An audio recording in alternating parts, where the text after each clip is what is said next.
हाँ भाई, किस किस को डर लग रहा है, किस किस को चिंता सता रही है आप लोगों को हिंदी विषय को लेकर के।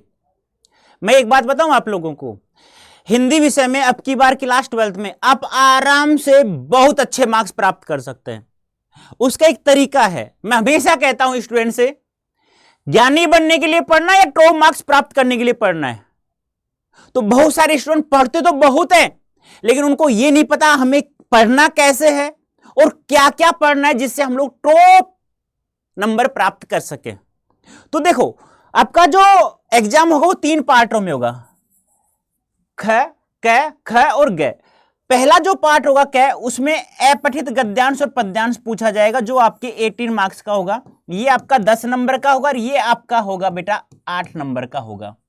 अब यहां से इन दोनों से 3-3 तो एमसीक्यूज पूछा जाएगा और एक अति लघुत्तरात्मक होगा और 1-2 सवाल होंगे लघुत्तरात्मक सवाल होंगे। इस प्रकार से आपसे पूछा जाएगा। अब इनको पढ़ने का एक तरीका होता है, क्योंकि इन सवालों के जवाब इन्हीं अपठित गद्यांश पद्यांश होता है, यानी कि ए धन पठ धन इत, यानी जो पढ़ा हुआ नहीं है हमारा। तो क्या दिक्कत है यार, ट्रिक्स पूछो ना मेरे से, मैं बताऊंगा आप लोगों को क्या क्या करना है, कैसे करना है। ठीक है, दूसरा पार्ट होगा हमारा अभिव्यक्ति और माध्यम का, जो हमारे टोटल कितना होगा 22 मार्क्स का। मात्र 6 चैप्टर है, 3, 4, 5, 11, 12, 13। जितनी देर में मैंने लिखा है ना उतनी देर में फिक्स सवाल बना लो 6। मजाक नहीं कर रहा हूं, सच बता रहा हूं। 6 चैप्टर 6 सवाल बनाइए, बाहर नहीं जाएगा, ध्यान रखना। हाँ, एक छोड़ देना, अप्रत्याशित विषयों पर लेखन जो 6 मार्क्स का होगा उसे अलग हम लोग पढ़ लेंगे।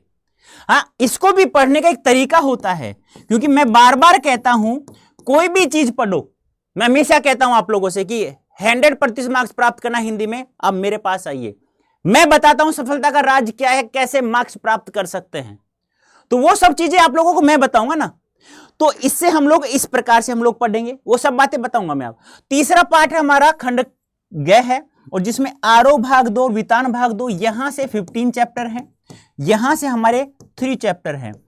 अब मैं कहता हूं यहां से 3 चैप्टरों में से सिलर वेडिंग, जूझ और अतीत में दबे हम। बच्चे कहते हैं यार गुरुजी सिलर वेडिंग और जूझ तो हमें दिमाग में एक बार पढ़ने से याद हो जाता है, समझ में आ जाता है, लेकिन ये अतीत में दबे पाऊं नाला की चैप्टर हमारे दिमाग में घुसता ही नहीं है, इसके डाटा ही नहीं घुसता। कोई दिक्कत नहीं, छोड़ दो ना यार, 3 सवाल पूछा जाएगा, 3 में से आपको 2 करने होंगे, 10 नंबर आपको मिल जाएंगे, कोई दिक्कत ही नहीं है, छोड़ दो उसको।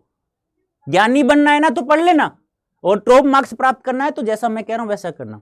यहां से हम लोग बात करें तो यहां पे एक तो पदखंड है जिसमें 9 चैप्टर हैं, एक गदखंड है जहां से हमें 6 चैप्टर हैं। अब इसमें देखो, एक तो पठित पद्यांश हो जाएगा, एक पठित गद्यांश हो जाएगा, तो 5-5 नंबर तो फ्री में यही मिल गए, 5-5 एमसीक्यू, 10 नंबर तो यही हो गए हमारे, बिना पढ़े करते हैं इनको। अब मैं हमेशा कहता हूं ये सब चीजें आप लोगों को प्राप्त करनी है। 40 नंबर का खंड गया, पहला पार्ट हो गया वो 18 नंबर का, दूसरा पार्ट 22 नंबर का, तीसरा पार्ट 40 नंबर का, ऐसा बैठता है हमारा 80 नंबर का। अब यहां से आप लोग यदि 90% कम लिखा, वरना मैं हमेशा 95 लिखता हूं, क्योंकि आप लोगों का मात्र 3 दिन है यार, मेरा साथ दो। मैं राजेंद्र प्रसाद वादा करता हूं आप लोगों के साथ में, आपने मेरा साथ दिया ना बेटा तो मजाक नहीं कर रहा हूं, बहुत अच्छे मार्क्स प्राप्त कर लेंगे। मैं हमेशा कहता हूं ये बनने के लिए नहीं पढ़ो, बस ये करने के लिए करो आप लोग। मैं कहता हूं वैसा करो। और ये सब क्लासेस आप लोगों को कहां मिलेंगी? ये सब क्लासेस मिलेंगी आप लोगों को साइंस अड्डा पर, साइंस अड्डा 24/7 पर, यह ध्यान रखना है। प्लेलिस्ट बन चुकी है, जल्दी से प्लेलिस्ट को फॉलो करो, जैसा बता रहा हूं वैसा करो।